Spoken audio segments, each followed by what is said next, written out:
আপনার সাপোর্ট হচ্ছে আপনার কোরআন, আপনার ইসলাম, আপনার ঈমান। এই হেদায়েত যদি হৃদয়ে ধারণ করতে চান, এই দুইটা আমল বাদ দিবেন না। আপনি লিখে নেন, মোবাইল বের করে কাগজ কলম নাই, নোটের মধ্যে লিখে রাখেন আজকের ডেট তারিখ সহ। আপনার বয়স যদি আজকে 15 থেকে হয়, আপনি যদি এটা 35 বছর পর্যন্ত কন্টিনিউ করতে পারেন, আল্লাহ আপনাকে হেদায়েতের উপরে রাখবে। জীবনে আপনি বিভ্রান্ত হবেন না ইনশাআল্লাহ। আল্লাহ রাব্বুল আলামিন যেদিন সকলকে একত্রিত করবেন, ওই দিবসের মতো ভয়ঙ্কর দিবস আর একটাও নাই। আল্লাহ রাব্বুল আলামিন সূরা হজের মধ্যে এ বিষয়ে বিস্তারিত আলোচনা করেছেন। আল্লাহ এক পর্যায়ে বলতে বলেছেন যে এই পেটের মধ্যে সদ্য সন্তান আছে, এখনো ম্যাচিউরড হয় নাই, কিন্তু ওই দিবসটা এমন ভয়ঙ্কর হবে যে তার মা আতঙ্কে তার সন্তানকে পেটের থেকে গর্ভপাত করায় দিবে, সে বুঝতেই পারবে না তার পেটের সন্তান বেরিয়ে গেছে। এত ভয়ঙ্কর দিবস। আল্লাহ কোরআনুল কারীমের মধ্যে বলছেন, ওয়াতাদাউ কুল্লু যাতিন হামলিন হামলাহা ওয়া তারান নাসা সুকারা।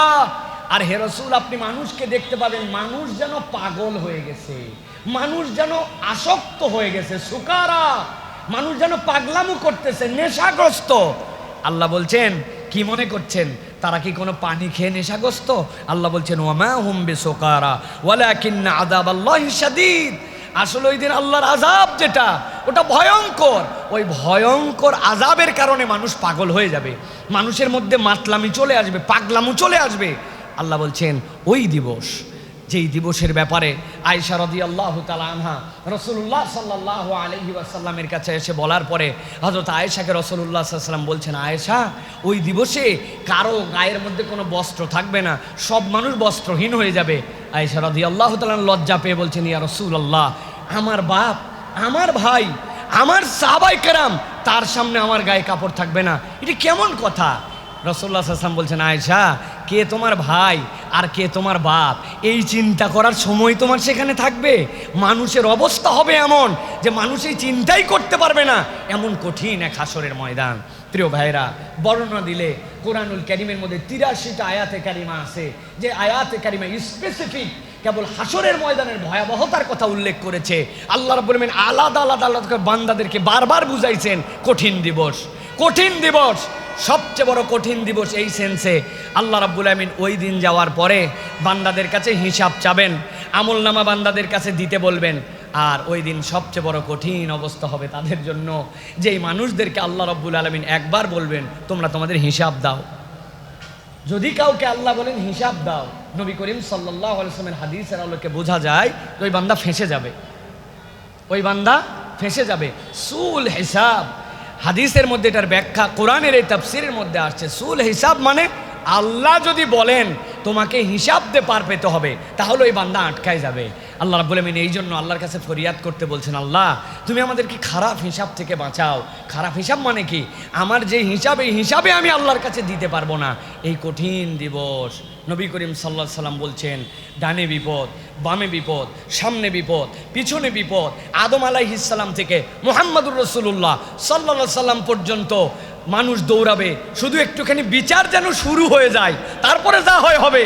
আমরা সহ্য করতে পারি না এরকম কঠিন দিবস। আল্লাহ নবী বলছেন, ওই দিবসেও আমি মুহাম্মদুর রাসূলুল্লাহ সাল্লাল্লাহু আলাইহি ওয়াসাল্লাম তোমাদেরকে জানাচ্ছি 60টা শ্রেণী এমন হবে যেই মানুষগুলোর ওই দিন কোনো টেনশন থাকবে না। আল্লাহ রাব্বুল আলামিন তাদেরকে এমনভাবে আল্লাহ রাব্বুল আলামিনের কাছে রাখবেন যে ওই মানুষগুলো মৃদু কণ্ঠে, হাসিস আরবিতে বলা হয়, একজন আরেকজনের সাথে কানে কানে যে কথা বলো, হাসিস, একটু ফিস ফিস করে, ভাই কেমন আছেন, ভালো আছেন, অবস্থা কি আপনার? আমার অবস্থা ভালো। এই যে মানুষ কেবল একজন আরেকজনের শুনতে পাচ্ছে, আল্লাহ বলছেন তাদেরকে আল্লাহ এত ভিআইপি মর্যাদায় রাখবেন যে পুরা কিয়ামতের ময়দান বিপর্যস্ত, কিন্তু এই মানুষগুলো একটা মৃদু ফিসফিসানি কণ্ঠও শুনতে পাবে না। আল্লাহ তাদেরকে আলাদা একটা পরিবেশে রেখে আল্লাহ জান্নাতে ঢুকায় দিবেন।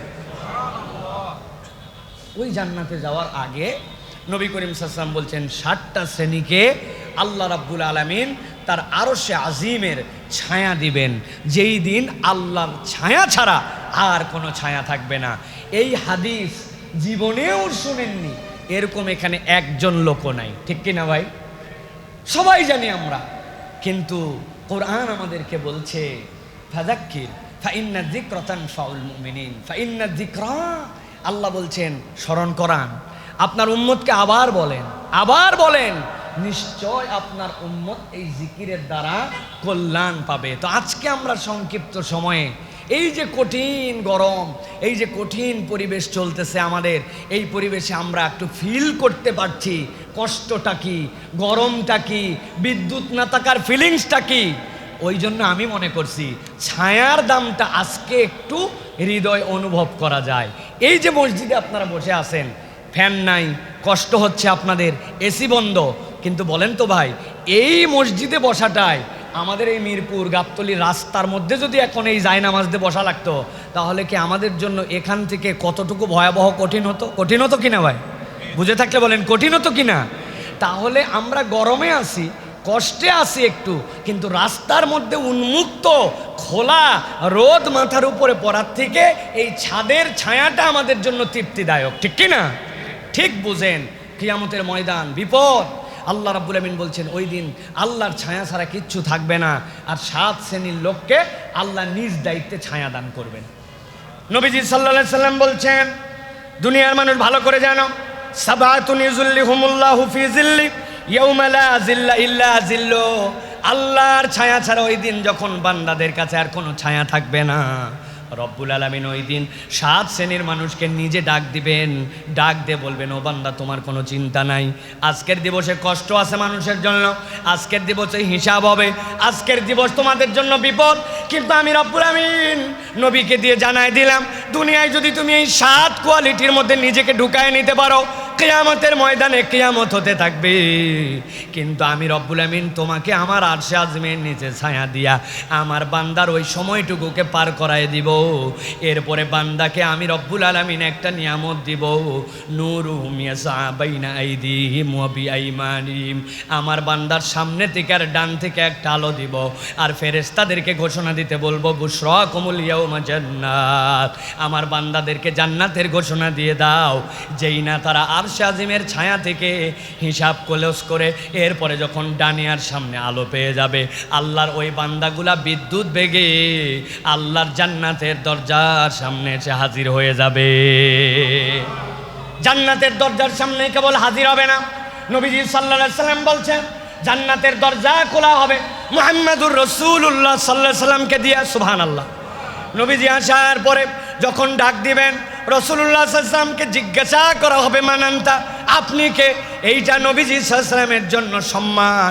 যেই না রাসূলুল্লাহ সাল্লাল্লাহু আলাইহি সাল্লাম নিজের পরিচয় দিয়ে দিবেন, ফেরেশতারা সাথে সাথে বলবে, এরকমই তো হওয়ার কথা ছিল, আল্লাহর পক্ষ থেকে নির্দেশ ছিল মুহাম্মদ সাল্লাল্লাহু আলাইহি সাল্লাম ছাড়া যেন জান্নাতের দরজা খোলা না হয়। নবীজি বলছেন এরপরে উম্মতের মধ্যে তালিকা প্রকাশ করা হবে। উম্মতের প্রথম ব্যক্তি হিসাবে হযরত আবু বকর সিদ্দিক রাদিয়াল্লাহু তাআলা জান্নাতে ঢুকে যাবেন। এরপরে যখন ধারাবাহিকভাবে উম্মত আসবে, উম্মত আসার পরে জান্নাতের দরজার সামনে দাঁড়ায়, জান্নাতে শুধু সরসর করে ঢুকে যাবে না, জান্নাতের দরজার সামনে দাঁড়ানোর পরে উম্মত জিজ্ঞাসা করবে, ও জান্নাতীরা, আজকে তোমরা যারা জান্নাতে আমাদেরকে সুবাসিস জানাচ্ছ, ওয়েলকাম জানাচ্ছ, আমরা আগে জিজ্ঞাসা করতে যাই, তুমি যে তোমার জান্নাতে আমাকে নিতে চাও, তোমার জান্নাতে কি কি নিয়ামত আছে আমাকে আগে জানাও। এবার ফেরেশতারা বলতে শুরু করবে, ও জান্নাতি, আমার জান্নাতের বাড়িটা এরকম, আমার জান্নাতের গাছগুলা এরকম, আমার জান্নাতের নহর এরকম। জান্নাতির সাথে সাথে বলবে, আমার যে ডিজায়ার, আমার যে এক্সপেকটেশন, তার সাথে তোমার জান্নাতের হিসাব মেলে নাই, তোমার জান্নাতে আমি যাব না। এরকম করে ঘুরতে ঘুরতে এক জান্নাতের সামনে আসবে। এরপরে জান্নাতের ফেরেশতা যখন তাকে সব নিয়ামতের বিবরণ জানাবে, সাথে সাথে সে বলবে, হ্যাঁ মিলে গেছে, আমার নবী তো দুনিয়ায় থাকতে আমাকে নির্দেশ দিয়েছিলেন, যদি তুমি জান্নাত চাও ফাসআলিল জান্নাতাল ফিরদাউস, আল্লাহর কাছে জান্নাতুল ফিরদাউস চাও। আজকে আমার সামনে আলো, ডানে আলো, আল্লাহ আমার হিসাব সহজ করে দিয়ে জান্নাতের ঘোষণা দিয়েছেন। আমি তো যেমন তেমন জান্নাতে ঢুকতে পারি না, আমি আল্লাহর কাছে যে জান্নাতের কামনা করেছি তোমার বর্ণনার সাথে মিলে গেছে। এরপরে বান্দা জান্নাতুল ফিরদাউসে প্রবেশ করে ফেলবে। আল্লাহ রাব্বুল আমিন বলছেন, হে রাসূল, আপনি জানায় রাখেন, ওই যে জান্নাতে ঢোকা আর এই হিসাব, এর মধ্যে পিরিয়ডের যেই কষ্টটুকু, এই কষ্ট থেকে আপনার উম্মত যদি বাঁচতে চায়, তাহলে যেন আপনার দেওয়া নির্দেশ অনুযায়ী 60টা তালিকা যেইটা দিলাম, এই তালিকার মধ্যে নিজের নাম ঢুকায়া নেয়। নবীজি বলছেন 1 নম্বর, আল্লাহ রাব্বুল আমিন জানিয়েছেন হাসরের ময়দানে আল্লাহর নিশ্চিত ছায়া পাবে সে, যার একটা কোয়ালিটি থাকবে ইমামুন আদেল। দুনিয়ার বুকে ন্যায় পরায়ণ একজন ইমাম, দুনিয়ার বুকে ন্যায় পরায়ণ জাজ, দুনিয়ার বুকে যার কাছে বিচারের ফয়সালা আসে, যার হাতের মধ্যে জাজমেন্ট করার জন্য দায়িত্ব আসে, এমন সময় সে 2 নম্বর করে না। এমন ইমাম যে আদালতপূর্ণ, তার ভারসাম্যপূর্ণ, তার সাধ্য অনুযায়ী বিচার করে। এইটার উপরের ব্যাখ্যা আছে, নিচের ব্যাখ্যা আছে। ইমামুন আদেল এর সবচেয়ে বড় ব্যাখ্যা হচ্ছে রাষ্ট্রের যিনি দায়িত্বশীল থাকবেন, রাষ্ট্রের যিনি দায়িত্ব, যার উপর আল্লাহ রাব্বুল আমিন এই রাষ্ট্রের দায়িত্ব ন্যস্ত করেছেন, তাকে আদালতের পরাকাষ্ঠায় উত্তীর্ণ হতে হবে, ইমামুন আদেল হতে হবে। দ্বিতীয় ব্যাখ্যা, যে যার জায়গা থেকে আদালত করার জন্য যখন আল্লাহ রাব্বুল আলামিন তাকে ফাইসালা করার মতো জায়গায় দান করবেন, সেই জায়গা থেকে তাকে ন্যায়নিষ্ঠ হতে হবে। আপনি যেই জায়গায় আপনার আদালত, সেই জায়গায় আপনাকে প্রতিষ্ঠিত করতে হবে। আমি সমালোচনা করি যে জজ কোর্ট, হাইকোর্ট, সুপ্রিম কোর্ট এগুলাতে 2 নম্বর হয়, বিচারের নামে তামাশা হয়, মিথ্যা মামলা হয়, মিথ্যা সাক্ষী হয়, এইগুলার আমরা সমালোচনা করি। তারা আল্লাহর কাছে হিসাব তাদেরকেও দিতে হবে। কিন্তু যে সমালোচনা করে, ওই সমালোচকও অনেক সময় নিজে ইমামুন আদেল হতে পারে নাই। বলে হুজুর আমি তো ইমামই না, আদেল হব কেমন করে? আপনার আব্বা মারা গেছিল, যাওয়ার সময় আপনার জমি জমাগুলা বলে দিয়ে গিয়েছিল যে বাবা মিরাজনামা বন্টন করে যেতে পারলাম না, তুমি তোমার ভাই বোনের মধ্যে ইনসাফ মতো বন্টন করে দিও। উনি এমন ইনসাফ করছে, 50 বছর বাপ মরা পার হয়েছে, আজ পর্যন্ত বোন জমি ঠিক মতো বুঝে পায় নাই। এরকম ইনসাফ করা লোক আমাদের মহল্লায় আছে না ভাই? বাংলাদেশে আছে তো ভাই? না, হজের পরে হজ করে ফেলছে, বিরাট বড় তিনি ইনসাফকারী। সরকারের জমির উপরে সানসেট ঠেলে বের করে দিছে, বাউন্ডারি ওয়াল ঠেলে বের করে দিছে, মসজিদের আবার আজীবন দাতা সদস্য আছে না ভাই? কি ইনসাফ উনি করছে আপনি জানেন না প্রিয় ভাইরা। ইমামুন আদেল, ইমামুন আদেল মানে কেবল ওই রাষ্ট্রপতি আর কেবলমাত্র বিচারপতি নয়, তারা সর্বোচ্চ লেভেলের। কিন্তু আল্লাহ আপনাকে যেই জায়গাতে বিচার করার মতো জায়গা দিয়েছে, ওই জায়গাতেও আপনাকে আদালত করতে হবে প্রিয় ভাইরা। অতএব যে যার জায়গা থেকে, রাসূলুল্লাহ সাল্লাল্লাহু আলাইহি ওয়াসাল্লামের কাছে একজন সাহাবী আসছে, এসে বলছে ইয়া রাসূলুল্লাহ, আমার এই ছেলেটাকে আমি খুব পছন্দ করি, আমার ছেলের জন্য আমি একটা খাদেম রেখে দিছি। নবীজি বলেন এদিকে আসো, তোমার ছেলে মেয়ে কয়জন? বলে ইয়া রাসূলুল্লাহ আলো ছেলে আছে। বলে তুমি কি তোমার সব ছেলের জন্য খাদেম রাখছো? বলে না ইয়া রাসূলুল্লাহ। বলে হয় সকল ছেলের জন্য খাদেম রাখো, না হলে এই ছেলের যে খাদেম এটাকে সরাই দাও, নচেত তুমি তোমার সন্তান হওয়ার পরেও, তোমার টাকায় খাদেম রাখার পরেও তুমি তোমার সন্তানদের মধ্যে আদালত কায়েম করতে পারো নাই। সুবহানাল্লাহ। কি বিচার, কে ন্যায়নিষ্ঠতা! রাসূলুল্লাহ সাল্লাল্লাহু আলাইহি ওয়াসাল্লাম এটা আমাদেরকে শিখিয়েছেন। অতএব আমার যে জায়গাতে আদালত কায়েম করার মতো একটু প্লেস থাকবে, একটু পরিবেশ থাকবে, আপনাকে মনে রাখতে হবে আমাকে ইনসাফ কায়েম করতে হবে, 2 নম্বর করার কোনো সুযোগ নাই।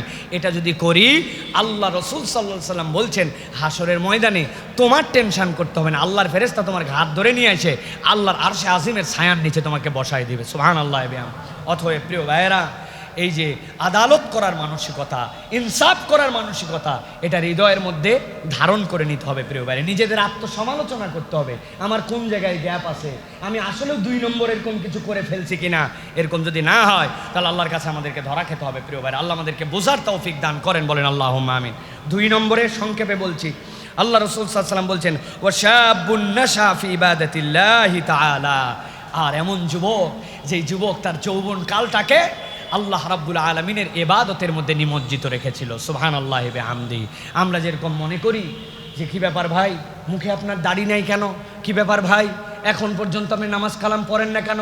কিরে ভাই, আপনি এখন পর্যন্ত মসজিদমুখী হলেন না কেন? বলে আমার আব্বা বিয়ার পরে, আমি হওয়ার পরে 40 বছর হওয়ার পরে আমার ফ্যামিলিতে নামাজ পড়ছে, আল্লাহ দিলে এখনও বয়স হয় নাই, বয়স হওয়ার পরে এরপরে আমিও নামাজ কালাম ধরবো। আমাদের অনেকের টেন্ডেন্সি, মেন্টালিটি এরকম আছে, কিন্তু আল্লাহ বলছেন এই মেন্টালিটিটা ভালো মেন্টালিটি নয়। তুমি যদি হাসরের দিনে অটোমেটিক আল্লাহর আরশের ছায়ার নিচে তোমার স্থান পেতে চাও, আল্লাহ রাব্বুল আমিন বলছেন ওয়া শাবুন নাশা ফি ইবাদাতিল্লাহি তাআলা, তার যৌবনকালটা সে এলোমেলো কাটায় নাই, আল্লাহর ইবাদত, আল্লাহর নির্দেশিত পথে সে তার যৌবনকাল পার করছে। ওই যুবকের কোনো চিন্তা নাই, ওই যুবক যখনই মারা যাক আল্লাহ রাব্বুল আলামিন আরশে আজিমের ছায়ার নিচে ওই যুবকের জন্য জায়গা দিয়ে দিবেন। সুবহানাল্লাহ। অতএব আমার তরুণ, আমার যুবক, আমার প্রিয় ভাইয়েরা, আপনাদের জন্য বলবো, কাল ক্ষেপণ করে সময়ের আবরণে নিজেকে ঢাকায় রেখে অপেক্ষার প্রহর গুনায়ে আমরা যেন নিজেদের জীবনকে নষ্ট না করি। এই যুবককাল এটা হচ্ছে আমাদের জন্য বিরাট নিয়ামতের সময়, এই যৌবন আমাদের জন্য বিরাট নিয়ামতের সময়। অনেক মুরব্বী আছে দেখবেন আপনারা, আসরের নামাজের পরেও মসজিদে বসে থাকে, মাগরিব পর্যন্ত বের হয় না। আছে না ভাই? আছে না? আহা, কি জন্য বসে থাকে বলেন তো ভাই? জানেন আপনি, ওই মুরব্বীর আর কোনো কাম নাই। রাগ করেন না, আলহামদুলিল্লাহ সব মুরব্বীও বসে থাকতে পারেন না, যিনি বসে থাকেন তাকে আমি ক্রিটিসাইজ করছি না, আল্লাহ তার ইবাদত কবুল করেন, কিন্তু আসলে ওনার করার মতো কিছু নাই। আর আসরের পরে আমার কাছে করার মতো যত কিছু আছে ওই মুরব্বী কেমনে করবে? কিন্তু আল্লাহর বান্দা ওই সময় দিয়েছে আল্লাহর জন্য, সে আল্লাহর জন্য তার সময়কে, ডেডিকেটেড সময়কে আল্লাহর জন্য সে ওয়াকফ করে দিছে। মুরব্বী একটা বাড়ির থেকে এখন মসজিদে থাকায় তার কাছে ভালো লাগে, এই জন্য রমজান মাসে শেষে এতেকাফ করে। আরেকটা ইয়াং রমজানের শেষ দিনে তার বাজার আছে, সদাই আছে, তার চুল কাটা আছে, তার আধুনিক পোশাক কেনা আছে, ঈদ মার্কেটিং আছে, সবগুলাকে বাদ দিয়া ওই যুবক আল্লাহর জন্য ডেডিকেটেড হয়ে ওই যুবক মসজিদের মধ্যে এসে রমাদান মাসে আল্লাহর জন্য ইতিকাফ পালন করছে। এটা এত সোজা কাজ নয়। আল্লাহর নবী বলছেন এটা এমন কাজ যেই কাজের বিনিময়টাও সোজা নয়। যেই যুবক আল্লাহর জন্য তার যৌবনের ইবাদতে ব্যয় করছে, আল্লাহ আরশে আজিমের নিচে তার জন্য একটা ছায়ার স্থান সংরক্ষণ করবেন। সুবহানাল্লাহ। এই জন্য আমার প্রিয় তরুণ, আমার প্রিয় যুবক, ইবাদতের যেইগুলা ফরজ এইগুলো কখনো ছাড়বেন না। দুইটা ইবাদত তরুণদের জন্য গুরুত্বপূর্ণ, দুইটা, মাত্র দুইটা। এক নম্বর সালাত, আর দুই নম্বর বাপ মায়ের কথা শোনা। বাকি এবাদত সবগুলো আপনার জন্য আর এবাদতই নাই তো আপনার জন্য। আর হিসাব মিলাই দেখেন, আপনি এখনো এমন পরিমাণ কামাই করেন নাই যে আপনার জাকাতের হিসাব বের করতে হবে। আপনি এখন পর্যন্ত এমন পরিমাণ এঙ্গেজমেন্ট আপনার অন্য জায়গায় হয় নাই যে যেইগুলোতে আপনার অধীনস্থদের বাস বিচারে এই সের মধ্যে যেতে হবে। আপনার ইবাদতই দুইটা, আজান হয়েছে, মসজিদের সাথে আপনার সম্পর্ক, আপনি নামাজ ছাড়েন না। আর দুই নম্বর ওয়াকাদা রাব্বুকা আল্লা তা'বুদু ইল্লা ইয়্যা ওয়া বিল ওয়ালিদাইনি ইহসানা, বাপ মায়ের কথা শুনে চলেন। এই দুইটা নিয়ম যদি আপনি আপনার 18 থেকে শুরু করে 35 পর্যন্ত আপনার লাইফে প্র্যাকটিস করতে পারেন, আল্লাহ আপনার জীবনকে বিরাট রঙিনভাবে উদ্ভাসিত করে দেবেন ইনশাআল্লাহ। এইটা আপনার জন্য লাগবে প্রিয় ভাইরা।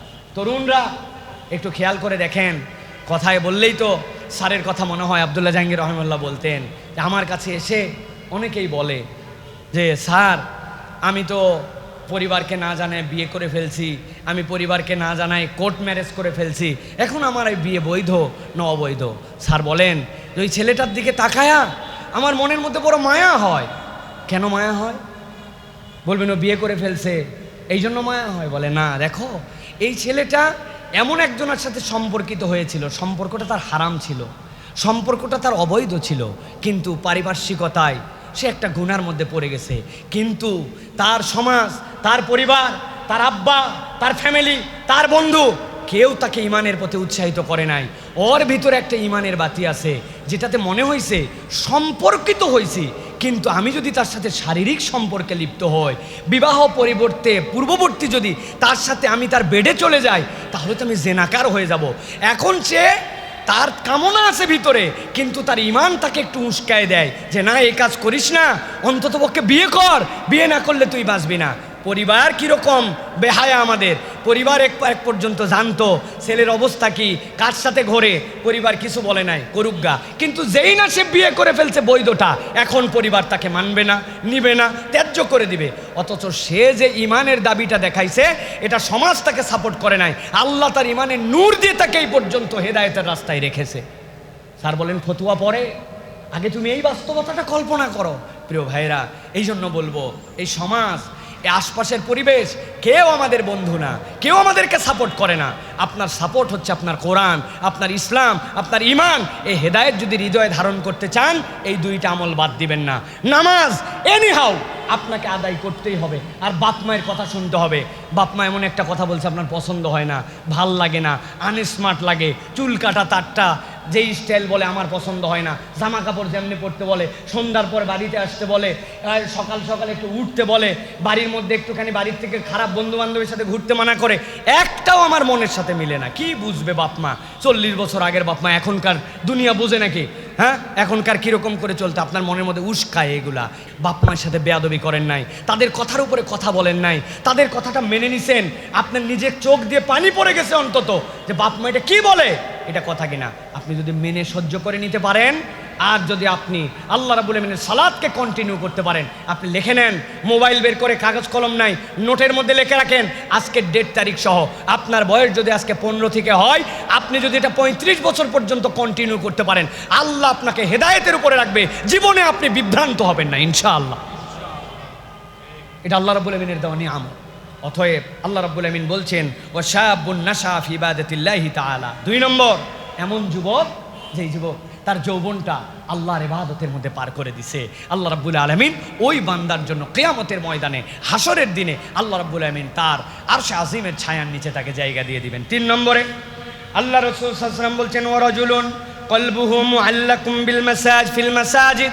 আল্লাহ নবী বলছেন, এমন একজন ব্যক্তি, যেই ব্যক্তিটা তার অন্তরটা তার শরীরের মধ্যে যদিও থাকে, কিন্তু ওই ব্যক্তির সাথে মসজিদের সম্পর্ক এমন, নামাজের সম্পর্ক এমন, এমন ভালো লাগার সম্পর্ক, ও নামাজ পড়ে বেরিয়ে যায় কিন্তু মসজিদে মুখী তার অন্তর থাকে, আবার কখন সালাতের ডাক আসবে। ব্যবসা করে, বাণিজ্য করে, দুনিয়াদারি করে, সব করে, কিন্তু অন্তরের মধ্যে তার মসজিদের সাথে একটা সম্পর্ক আছে। ফজরের আজানের আগে অ্যালার্ম দিয়ে রাখছে, কিন্তু তার আগে 3 বার ঘুমের মধ্যে তার ঘুম ভেঙে যায়। ওঠার পরে ঘড়ির দিকে তাকায় দেখে ফজরের ওয়াক্ত হলো কিনা, মিস হয়ে গেল কিনা। এই ভাবটা যে তার অন্তরের মধ্যে ঢুকে গেছে, মসজিদের সাথে তার সম্পর্ক। আল্লাহ নবী বলছেন যে মসজিদের সাথে তার দিল জুড়ায় দিবে আল্লাহ রাব্বুল আমিন হাসরের ময়দানে আরশে আজিমের নিচে তার জন্য ছায়ার ব্যবস্থা করে দিবে। মসজিদমুখী মানুষ, হৃদয়টা তার আল্লাহর ঘরের সাথে সম্পর্কিত। আল্লাহর ঘরে আসার অজুহাত খোঁজে না, আসার অজুহাত খোঁজে না। বান্দা সব সময় মসজিদে জামাতের সাথে সালাত আদায় করে। রাসূলুল্লাহ সাল্লাল্লাহু আলাইহি ওয়াসাল্লাম বলছেন, এইটা আল্লাহর আরশে আজিমের ছায়াপ্রাপ্ত দলের মধ্যে অন্তর্ভুক্ত। 4 নম্বরে রাসূলুল্লাহ সাল্লাল্লাহু আলাইহি ওয়াসাল্লাম বলছেন, ওয়া রাজুলানি তাহাব্বা ফিল্লাহি ইসতামা আলাইহি ওয়া তাফাররাকা আলাইহি। 2 জন ব্যক্তি, কঠিন বন্ধুত্ব, কঠিন মহব্বত, কিন্তু এই মহব্বত কি জন্য? আল্লাহর জন্য। ও আল্লাহকে ভালোবাসে, ও দিন ইসলামকে ভালোবাসে, ও আল্লাহ রসুলকে মহাব্বত করে, আমিও আল্লাহ রসুলকে মহাব্বত করি। তাহলে আমাদের বন্ধুত্ব হয়েছে এই জন্য যে সেও দিন ইসলাম পছন্দ করে, আমিও পছন্দ করি, 2 জন এক হয়েছে। দোস্ত একটু আয় তো, তোকে দেখলে ভাল লাগে, একটু কথা হয় না কতদিন। ওই ইমানদার 2 জন এসে একত্রিত হয়েছে, আবার আলাদা হয়ে গেছে। দোস্ত আবার দেখা হবে, বিদায় নিলাম। কি জন্য? সে আমার একটা মুসলিম বন্ধু, সে আল্লাহ রসুলকে পছন্দ করে। আল্লাহর ভালোবাসায় 2 জন একত্রিত হয়, আবার 2 জন আলাদা হয়ে যায়। আল্লাহ বলতেছেন, এই রকম যে ব্যক্তিদ্বয়, এই ব্যক্তিদ্বয়কেও আল্লাহ রাব্বুল আমিন তার আরশে আজিমের নিচে ছায়া দিয়ে দিবেন। সুবহানাল্লাহ। অতএব এটা একটা বেসিক যে আমাদের বন্ধুত্ব, আমাদের ভালোবাসা, আমাদের সম্পর্ক, আমাদের দেখা সাক্ষাৎ, আমাদের দাওয়াত, আমাদের একজনের সাথে আরেকজনের সময় দেওয়া, এইগুলো আল্লাহ এবং আল্লাহ রসুলকে প্রায়োরিটি দিয়ে আমাদের করতে হবে, কেবল দুনিয়ার জন্য নয়। চল চিল করি, একটু চিল করতে যাই, কি করে? প্রথমেই যাওয়ার পরে বিড়ি ধরায়, বিড়ি ধরানোর পরে এরপরে খায়, খাওয়ার পরে তারপরে শেষে একটু লাল পানি নীল পানি খায়, আবার ফেরার সময় একটা বিড়ি ধরায় চলে আসলো। এদেরকে এই মহব্বত আপনার কি মনে হয় যেটা আল্লাহ রসুলের জন্য মহব্বত? প্রিয় ভাইয়েরা, না। কিন্তু আমাদের কালচার এরকম হয়ে গেছে, এখন আমরা চিল করতেছি, আমরা ঘুরতেছি। হ্যাঁ, আমরাও চিল করি, আমরাও চিল করি, কিন্তু চিল করার লেভেল আছে। আপনি যখন দেখলেন, হ্যাঁ, বন্ধু বান্ধবের সাথে রাসূলুল্লাহ সাল্লাল্লাহু আলাইহি ওয়াসাল্লাম বলেছেন তোমাদের মধ্যে সর্বোত্তম আমল কি? রাসূলুল্লাহ সাল্লাল্লাহু আলাইহি ওয়াসাল্লাম বলছেন, আফতালুল আমাল তোমাদের কাছে ইতআমুত তুআম, মানুষকে খাওয়ানো। আপনি চিন্তা করছেন, বলছে চিল, কিন্তু আমি আমার বন্ধুদেরকে আজকে খাওয়াবো। নবীর এই সুন্নাত অনুযায়ী সবাই খাইছেন, ওয়াক্ত হয়ে গেছে নামাজের, খাওয়া অফ, চলো আগে নামাজটা আদায় করে আসি। এসে আবার বাকিটুকু খাইছে। খাওয়ার পরে একজন আরেকজনের সাথে সৌহার্দ্য বিনিময় হয়েছে, বলছে দোস্ত আজকে কিন্তু আমি খাওয়ালাম, আরেকদিন কিন্তু তোমারে খাওয়াই এই সোয়াব নিতে হবে। এটা দেখানোর কিছু নাই, এটা লৌকিকতার কিছু নয়। আপনি সোয়াবের নিয়তে খাওয়াই, এইটাও চিল ওইটাও চিল। একটা চিল আপনার কাছে ফেরেশতারা লিখবে ইবাদত, আর একটা চিল আপনার কাছে ফেরেশতারা লিখবে এটা একটা ফাহেসা কাজ, ঠিক কি না? অতএব প্রিয় ভাইয়েরা, রাসূলুল্লাহ সাল্লাল্লাহু আলাইহি ওয়াসাল্লাম বলছেন ওয়ারাজুলানি তাহাব্বা ফিল্লাহি ইসতামা আলাই ওয়া তাফাররাকা আলাই। সম্পর্ক ছেদ করেছি ওটাও আল্লাহর জন্য, ভালোবেসেছি ওটাও আল্লাহ রাব্বুল আলামিনের জন্য। এটা 4 নম্বর গ্রুপ। 5 নম্বরে এরপরে রাসূলুল্লাহ সাল্লাল্লাহু আলাইহি ওয়াসাল্লাম বলছেন ওয়ারাজুলুন দাআতহু ইমরাতুন যাতু মানসিবিন ওয়া জামালিন ফাকালা ইন্নী আখাফুল্লাহ। এমন একটা প্রতারক মহিলা, যেই মহিলা তার সৌন্দর্য দিয়ে, তার আকর্ষণ দিয়ে তাকে খারাপের দিকে ডাকে, এবং সে তখন একটা কথাই তাকে বলে যে আমি তোমার সাথে নাই, ইন্নী আখাফুল্লাহ, আমি আল্লাহকে ভয় করি। তোমার সৌন্দর্য, তোমার শয়তানি, তোমার বান্দামি, এইগুলোর সাথে আমার কোনো সম্পর্ক নাই। এই হাদিসটা এখন বড় ব্যাখ্যার দাবি রাখে প্রিয় ভাইরা। মূলত এটা জেনার দিকে আকৃষ্ট করার জন্য নারীদের কথা বলা হয়েছে, কিন্তু আপনি বাস্তবতায় এখন ভেবে দেখেন, কোনো মহিলা সরাসরি আপনাকে এই কথা না বললেও আজকে আমাদের যে সংস্কৃতি, আমাদের যে কালচার, আমাদের নেট জগৎ, এইগুলার সব কিছু নারী কেন্দ্রিক ধোঁকা আর নারী কেন্দ্রিক যত বাজে কিছু, সব কিছু আপনাকে ডাকতেছে।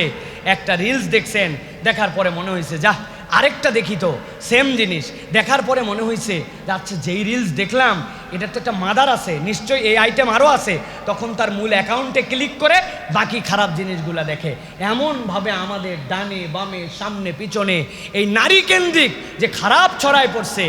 রাসূলুল্লাহ সাল্লাল্লাহু আলাইহি ওয়াসাল্লাম এই হাদিসের মধ্যে ডাইরেক্ট জেনার অ্যাপ্রোচের কথা বলেছেন, কিন্তু আপনি হিসাব করে দেখেন আজকের তরুণ প্রজন্মকে, আজকের যুবকদেরকে, আজকের যে বাস্তবতা, আজকের যে ফাহেসা, এটা আমাদেরকে পদে পদে আমাদেরকে হারামের দিকে ডাকতেছে, ঠিক কিনা ভাই? ঠিক কিনা?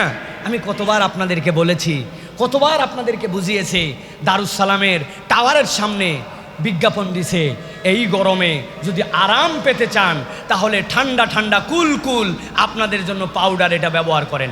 এক মহিলা এরকম করে হাত উঁচু করে আছে, তার গায়ের মধ্যে অর্ধেক পোশাক নাই। আমি জিজ্ঞাসা করি ভাই বলেন তো, এই যে গরমকালে গরম কি খালি মহিলার লাগে না পুরুষের লাগে? কথা বলেন না কেন? বাহিরে রোদে টোদে পুড়ে মাটিতে বেশি কাজ বেশি কষ্ট পুরুষরা করে না নারীরা করে? তো এখন আপনি ঠান্ডা করলে, পাউডার লাগালে, ঘামাসি দূর করতে চাইলে একটা পুরুষের না ছবি ওখানে দেওয়ার কথা, আপনি খালি মহিলার ছবি দেন কেন? আসল উদ্দেশ্য পাউডার বিক্রি নয়, কেবল ওই মহিলাকে বিজ্ঞাপিত করে ওই মহিলাটা দিয়ে আপনার আমার গুনাহ কামাই করানো। এটা একটা হচ্ছে জাহেলি সমাজের চরিত্র, ঠিক কিনা? সব জায়গায় তাই, সব জায়গাতে তাই। আপনি হিসাব করেন নাই, প্রসাধনী থেকে শুরু করে সব কিছুতে। ওই যে জাকির নায়েক একবার বলছিলেন না যে BMW গাড়ি বিক্রি হবে, ওই BMW গাড়ির সামনে দুইটা স্বল্প বসনা নারী, তার হাতের মধ্যে লেখা আছে লেটস ড্রাইভ হার। তো উনি জিজ্ঞাসা করছেন চালাবো কাকে, এই মহিলা না গাড়ি? তুমি BMW গাড়ির বিজ্ঞাপন করতেছো কিন্তু লেখছো লেটস ড্রাইভ হার। এটা আমার কথা নয়, জাকির নায়েকের কথা। যে ওই মহিলাটা আপনি কেন দাঁড় করাইছেন? এটাই হচ্ছে ইন্নাল্লাযীনা ইউহিব্বুনাল ফাহিশা ফিল্লাযীনা আমানু। ইমানদারদের মধ্যে যাতে ফাহেসাকে ছড়াই দিতে চায়, এটা হচ্ছে শয়তানের সবচেয়ে বড় জঘন্য চরিত্র। শয়তান চরিত্র নষ্ট করতে চায় এই নারী দিয়ে, নারীবাদ দিয়ে। অতএব প্রিয় ভাইয়েরা, আমি যদি আল্লাহর আরশ আজিমের নিচে আমার অবস্থান চাই, তাহলে কেবল ডাইরেক্ট হয়তো আমাকে কোনো নারী অ্যাপ্রোচ করবে না, কিন্তু নারী কেন্দ্রিক যত ফেতনা, যত বিজ্ঞাপন, যত ফেসবুকিং, যত ইউটিউবিং, যত ধরনের প্রচার, এইগুলার থেকে আপনাকে একদম সন্তর্পণে, আপনাকে একদম সচেতনভাবে এখান থেকে আপনাকে বেঁচে থাকতে হবে। এই বেঁচে থাকা যদি কোনো যুবকের প্রচেষ্টা হয়, কোনো পুরুষের প্রচেষ্টা হয়, ইনশাআল্লাহ এই হাদিসের আলোকে আল্লাহ রাব্বুল আলামিন তাকে কিয়ামতের ময়দানে আল্লাহর আরশে আজিমের নিচে ছায়া দিবেন ইনশাআল্লাহ। প্রিয় ভাইয়েরা, অতএব আমাদেরকে এটার জন্য কষ্ট করতে হবে ভাই। এটা এরকম না হুজুর চলেই আসছে, আমার দোষ কি, আমি কি ইচ্ছা করে দেখতে চাইছি? ভাই ইচ্ছা করে দেখতে না চাইলেও ইচ্ছা করে আপনাকে বাঁচতে হবে। এখান থেকে বেঁচে থাকাটা আপনার জন্য দায়িত্ব। প্রিয় ভাইরা, সহজ নয়, বলাটা খুব সহজ, বলাটা খুব সহজ, কিন্তু এই আমল করাটা অনেক কঠিন। অতএব এই নারী এবং নারী কেন্দ্রিক ফিতনা, এখান থেকে আমাদেরকে বেঁচে থাকতে হবে। আল্লাহ আমাদেরকে বেঁচে থাকার মতো তৌফিক দান করুক, বলেন আল্লাহুম্মা আমিন। এরপরে রাসূলুল্লাহ সাল্লাল্লাহু আলাইহি ওয়াসাল্লাম বলছেন, ওয়া রাজুলুন তাসাদ্দাকা বিসাদাকাতিন ফাআখফাহা হাত্তা লা তা'লামা শিমালুহু মা তুনফিকু ইয়ামিনুহু। এমন একজন দানবীর, যেই দানবীর কেউ চাইলে দান করে কিন্তু সে তার দানটাকে গোপন রাখে। কেমন গোপন? আল্লাহ নবী বলছেন, ডান হাতে দান করে বাম হাত টের পায় না। সুবহানাল্লাহ। বাম হাত টের পায় না। এইরকম গোপনে কিছু দান, দান সিররা ওয়া আলানিয়া, প্রকাশ্যেও করতে পারি, গোপনেও করতে পারি। আমার যখন অভাব তখনও করতে পারি, যখন অভাব নাই তখনও করতে পারি। কিন্তু আল্লাহর নবী স্পেশাল করেছেন এমন এক দল যারা দান করে কিন্তু বলে বেড়ায় না, গোপন রাখে। তার অনেক দান প্রকাশ্য আছে, কিন্তু কতক দান আছে কেউ জানে না। তার ডান হাত আর বাম হাতের ব্যাখ্যা কি? তার দুইটা পকেট আছে, বাম পকেটেও টাকা আছে, ডান পকেটেও টাকা আছে, কিন্তু বাম পকেটে হাত দেয় নাই। সে আস্তে করে ডান পকেটতে বের করে আস্তে করে ডান দিয়ে দিছে। তার বাম হাতও নড়ে নাই ওই সময়। সে এমন গোপন রেখেছে তার দানটাকে। আল্লাহ নবী করিম সাল্লাল্লাহু আলাইহি ওয়াসাল্লাম বলছেন, এই গোপন দান আল্লাহ রাব্বুল আমিন আরশে আজিমের নিচে তোমার জায়গা দিবে। অন্য হাদিসে নবীজি বলছেন, আল্লাহর রাগ দূর করাই দিবে, আল্লাহ তোমার জীবনে বরকতে ভরাই দিবে। সুবহানাল্লাহ। কিছু দান গোপন রাখতে হয় ভাই, সব বলতে হয় না। বউ জানবে না, কেউ জানবে না, আমার নিজের খাতা কলমের হিসাবের মধ্যেও নাই। আমি কিছু দান খয়রাত করে ফেলছি, এটার অ্যামাউন্ট কত হবে? অন্তত পক্ষে 2-3 লক্ষ টাকা, তাই তো না প্রিয় ভাইয়েরা? না, আপনাকে আল্লাহ যা সাধ্য দিয়েছে আপনি সেখান থেকে কিছু দান খয়রাত করবেন, যেটা আল্লাহ রাব্বুল আলামিনের জন্য একদম সংরক্ষিত। প্রত্যেকের এটা আমল বানায় ফেলেন ভাই, প্রত্যেকে বানায় ফেলেন। 10, 20, 50, 100 সপ্তাহে আমার এমন দান থাকবে, কাউকে বলবো না, আমার হিসাবের তালিকার মধ্যে থাকবে না, কেউ জানবে না, চুপচাপ দিয়ে দিব একবারে। আশপাশে আগে দেখে নিব কেউ আছে কিনা নাই, বাস আল্লাহ এটা তোমার আর আমার হিসাব, এটা আমার হালাল কামাই থেকে। আমি স্টুডেন্ট মানুষ, এই টাকা দিয়ে আমি চা খেতে পারতাম, এই টাকা দিয়ে আমি অন্য কিছু করতে পারতাম। এই 10 টাকা আমার বাপ মা আমাকে দিছিল, আমার বাপ মাও জানে না বা আমার কাছে হিসাবও নিবে না এই টাকাটা আমি কোথায় ব্যয় করছি। যা চুপ করে এর মধ্যে আল্লাহর জন্য দিয়ে দিলাম, মসজিদে দিয়ে দিলাম, ভালো কাজে দিয়ে দিলাম, একটা অভাবগ্রস্ত চেয়েছিল তাকে দিয়ে দিলাম।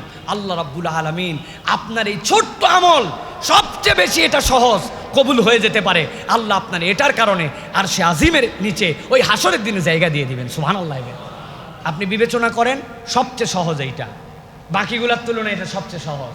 কারণ আপনার যা সাধ্য আছে, আল্লাহ কেন পরিমাণ নির্ধারণ করেন নাই, আল্লাহ দিন কাল নির্ধারণ করেন নাই, যুবক কাল না দুর্বল কাল, বয়সকাল না এই কাল, গরিব না বড়লোক, আল্লাহ নির্ধারণ করেন নাই। এমন দান ডান হাত দিছে, বাম হাত জানে না, আল্লাহ রাব্বুল আমিন কবুল করে ওই দানের বিনিময়ে আপনাকে আরশে আজিমের নিচে দিবেন। সুবহানাল্লাহ। আল্লাহ রাব্বুল আমিন আমাদেরকে এটা তৌফিক দান করেন। সর্বশেষ রাসূলুল্লাহ সাল্লাল্লাহু আলাইহি ওয়াসাল্লাম বলছেন, ওয়া রাজুলুন যাকারাল্লাহা খালিয়ান ফাফাদাত আইনা। এমন ব্যক্তি, আল্লাহ নবী সাল্লাল্লাহু আলাইহি ওয়াসাল্লাম বলছেন, আরশে আজিমের নিচে রব্বুল আলামিন ফেরেশতা থেকে তাদেরকে খুঁজাবেন, খুঁজায় ফেরেশতাদেরকে তাদেরকে জায়গা দেওয়াবেন।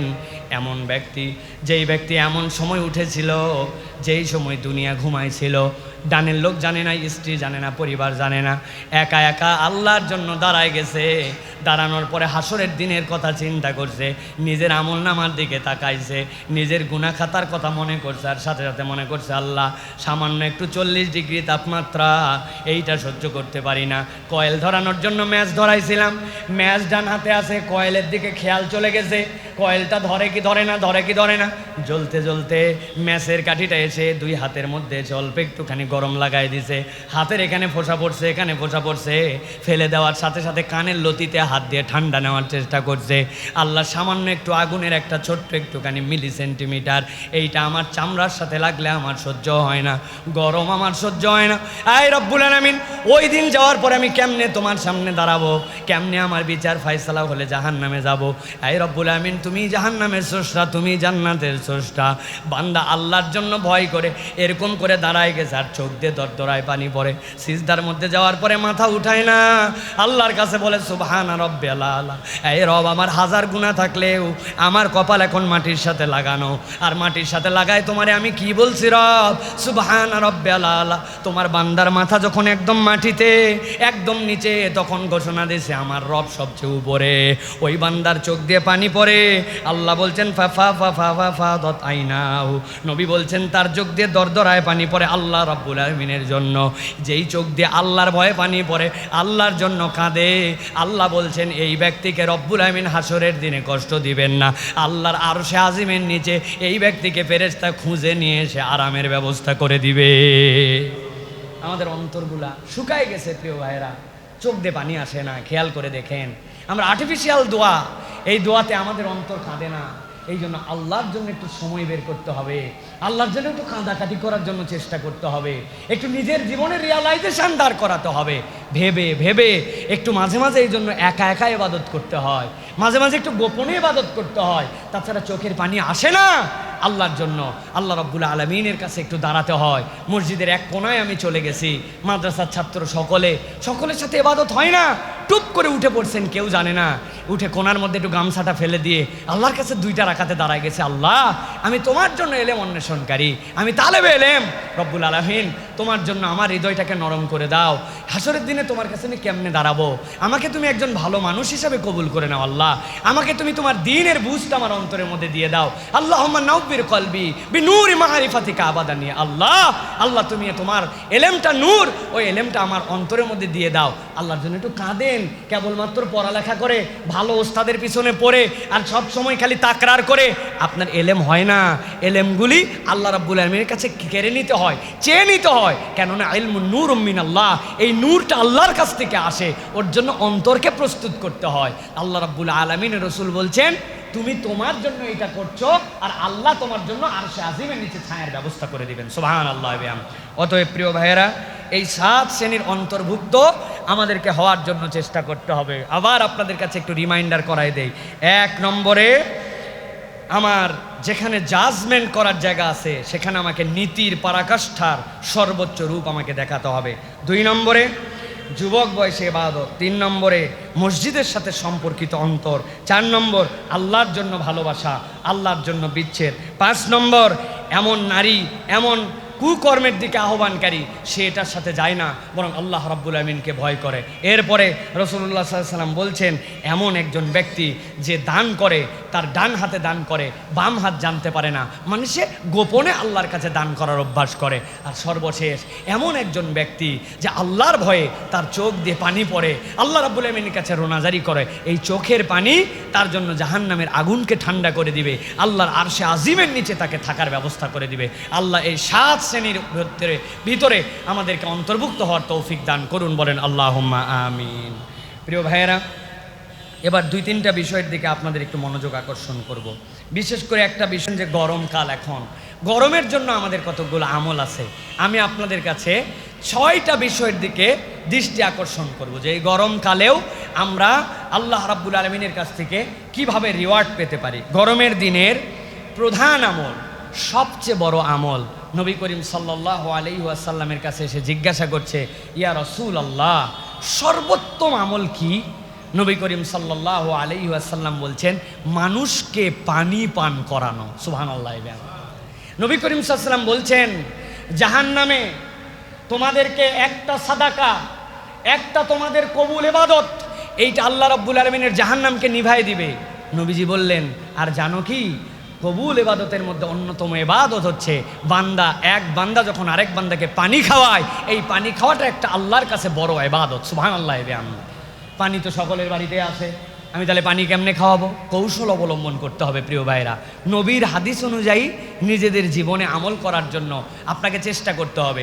আপনার বাড়িতে একটা 5 লিটারের জার্কিং আছে, 10টা লেবু কিনে নিয়ে গেছেন, হাফ কেজি চিনি নিয়ে গেছেন, যাওয়ার পরে একটু ফ্রিজের থেকে 2টা লিটার পানি ওর সাথে মিশাইছেন, মিশে আপনি দারুস সালামের রাস্তার সামনে আসছেন, 1 টাইম গ্লাস দিয়া আমার সিএনজিওয়ালা ভাই যাচ্ছে, আমার পথিক যাচ্ছে, আমার যেই লোকের হয়তো বাড়িতে পানিও আছে সেও যাচ্ছে, আপনি তাকে 10 জনকে আমার নবী বলছে এই সময় পানি খাওয়ানো, দেখবেন ওই মানুষটা পানি খাবে আর আপনার জন্য দোয়া করবে, তার অন্তরের মধ্যে তৃপ্তি আসবে। এইটা একটা অন্যতম গুরুত্বপূর্ণ ইবাদত। আপনার বাড়িটা যদি রাস্তার পাশে হয় আর যদি সুযোগ থাকে বাড়ির মধ্যে থেকে একটা ফ্রেশ পাইপ বের করেন, বের করে একটা কল লাগাই দেন, কল লাগাই ওখানে লিখে দেন এটা বিশুদ্ধ ফিল্টার পানি, আপনি বিশ্বাসের সাথে এই পানিটা খেতে পারেন। হে পথিক, আপনি এটা লাগাই দিয়েছেন, একজন মানুষ একটু পানি খাইলো, সুবহানাল্লাহ, আপনার জন্য সওয়াব হয়ে গেল। আপনার জানলার পাশে ছোট্ট একটু জায়গা আছে, একটা বাটি আছে, বাটিটা বের করে দেন, দিয়ে ওর মধ্যে একটু পানি দিয়ে রাখেন, একটা পাখি এসে খেতে পারে। শাহিন ভাইয়ের দোকানের সামনে কুকুর ঘুরে, আমাদের 18-20টা কুকুর আছে। আমাদের বলতেছে এই জন্য আমার ওয়াইফ প্রত্যেক দিন রাত্রেবেলা এদের জন্য খাবারের ইন্তজাম করে।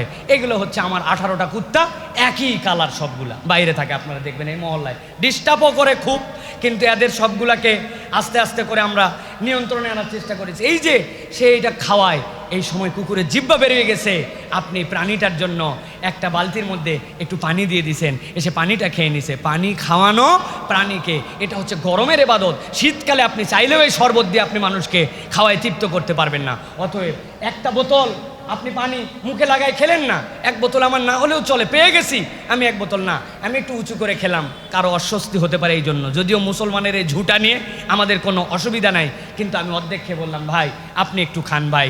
8 বোতল 3 জন মিলে খেলাম, একটা বোতল আমি কিনছি, বাসের সামনে পিছনে কে আছে তাদেরকে আরেকটা বোতল দিলাম, সওয়াব কামাই করার জন্য।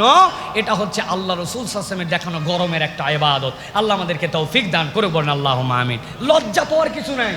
আমি আমার বাড়ির থেকে শরবত বানাই, মহল্লায় খাওয়াই, দারুস সালামে খাওয়াই, ওইখানে যাই খাওয়াই, মানুষ কি বলবে? ও ভাই, মানুষ কি বলবে? কিয়ামতের দিনে যাওয়ার পরে এটা হিসাবে আসবে না। আমল নামা কিয়ামতের দিনে কি বলবে, ওটা হচ্ছে আমার মূল বিষয়, ঠিক কিনা? অতএব এই গরমের দিনে এটা একটা ইবাদত। 2 নম্বরে নফল সালাত। এই সময় সালাত পড়তে মন চায় না, যত দ্রুত বের হয়ে যাওয়া যায়। গরম উপলক্ষে মাঝে মাঝে একটু নফল সালাত আদায় করবেন, যে আল্লাহ এই গরমের মধ্যে আমার বিরক্তি, শরীর গরম, কষ্ট, এর মধ্যে আমি 2 রাকাত সালাত আদায় করলাম। গরম, এই উদ্দেশ্যে আমি 2টা রাকাত সালাত তোমার জন্য আমি পারফর্ম করলাম, এটা একটা বড় ইবাদত। 3 নম্বর, গরমকে গালি না দেওয়া। এটা আমাদের খুব বাজে অভ্যাস। গরমের বাচ্চা গরম, শালার গরম শেষ হয় না, আছে না ভাই? বুঝানোর জন্য বললাম, তাছাড়া তো আপনি বুঝবেন না যে গরমকে আবার গালি দেয় কেমন করে। গরম আল্লাহ রাব্বুল আলামিনের সৃষ্টি, ঠান্ডা আল্লাহর সৃষ্টি। তো আপনি যদি আবহাওয়াকে, হাওয়াকে গালি দেন, প্রকারান্তর ওই গালি তো আল্লাহ রাব্বুল আলামিনের প্রতি পড়ে যায়। এই জন্য গরমকে গালি দেওয়া যাবে না, এটাও একটা আমল। যদি কেউ দেয়, সবর করতে হবে, বলতে হবে, বুঝাতে হবে, জোরে ভাই এত অস্থির হয়েছো কি জন্য? যেই তাপমাত্রা 40, এটা তো 60ও হতে পারতো, তো 40 আছে এখন পর্যন্ত, তো সহনেও আমার আছে, বুঝ দিতে হবে এবং বেশি বেশি ইস্তেগফার করতে হবে। এরপরে আরেকটা আমল হচ্ছে এই সালাতুল ইস্তিসকার, সালাত আদায় করা। এটা গরমের অন্যতম একটা আমল। রাসূলুল্লাহ সাল্লাল্লাহু আলাইহি ওয়াসাল্লাম গরমের দিনে ইস্তিসকার সালাত আদায় করতেন। সালাতুল ইস্তিসকাতে নবী করিম সাল্লাল্লাহু আলাইহি ওয়াসাল্লাম খুব নম্রভাবে যেতেন, বেশি ভালো জামা কাপড় পরে যেতেন না, বিনয়ের সাথে যে আল্লাহ রাব্বুল আলামিনের কাছে হাজির হয়ে যেতেন। এই সময় রাসূলুল্লাহ সাল্লাল্লাহু আলাইহি ওয়াসাল্লাম বেশি কথা বলতেন না। যাওয়ার পর রাসূলুল্লাহ সাল্লাল্লাহু আলাইহি ওয়াসাল্লাম 2 রাকাত সালাত আদায় করতেন, এরপর একটা খুতবা দিতেন, এরপরে আল্লাহর কাছে দোয়া করতেন। যারা মদিনায় যাবেন আপনারা ওই যে মসজিদে গামামা, ওইটা একটু দেখে আসবেন। নবী করিম সাল্লাল্লাহু আলাইহি ওয়াসাল্লাম যেই জায়গায় যাওয়ার পরে ঈদের সালাত আদায় করেছেন, যেই জায়গাতে ওই যে বাদশা নাজ্জাশী তার গায়েবানার জানাজা পড়েছেন, আর যখন সালাতুল ইস্তিসকার প্রয়োজন পড়তো মসজিদ নববীর থেকে যে ওই জায়গাতে রাসূলুল্লাহ সাল্লাল্লাহু আলাইহি ওয়াসাল্লাম সালাত আদায় করতেন। সুতরাং সালাতুল ইস্তিসকা আদায় করা। আর 2টা আমলের কথা বলবো প্রিয় ভাইয়েরা, সেটা হচ্ছে গরিব মানুষদেরকে এই সময় একটু ফলমূল কিনে দেওয়ার জন্য চেষ্টা করবেন। আপনি ইচ্ছা করলে 2টা তরমুজ কিনতে পারেন, 3টা কিনতে পারেন, বড় একটা তরমুজ 500 টাকাতে কিনতে পারেন। নিয়ত করছেন যে আজকে 500 টাকা দিয়ে বলে টোলে ভালো ভালো 4টা তরমুজ কিনবো। একটা আমার রিক্সা প্যাডেলার ভাই, একটা আমার পথিক ভাই, একটা আমার ব্যবসায়ী, একটা আমার পরিচিত লোক, আমার যেটা মন চাইছে ভাই এই তরমুজটা আপনি নিয়ে যেয়ে খাবেন ভাই।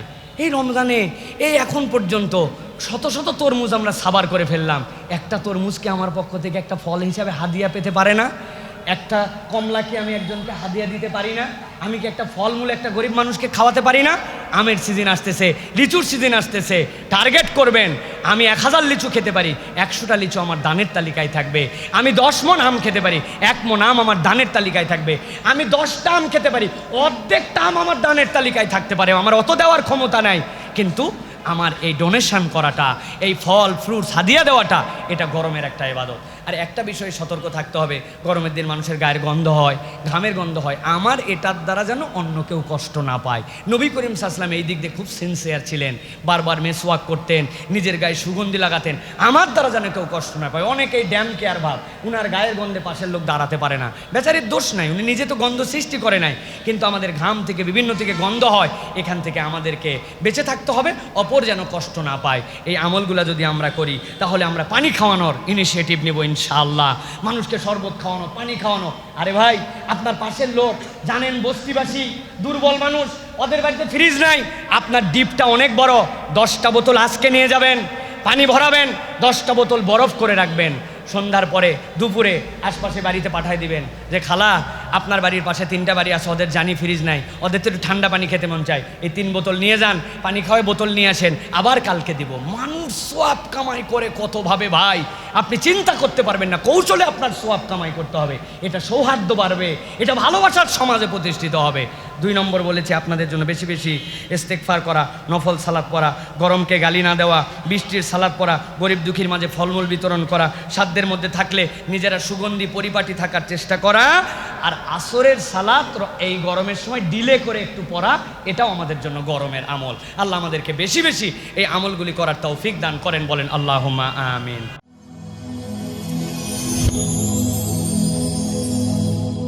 Rose TV 24. Enjoy by listening to the Holy Quran.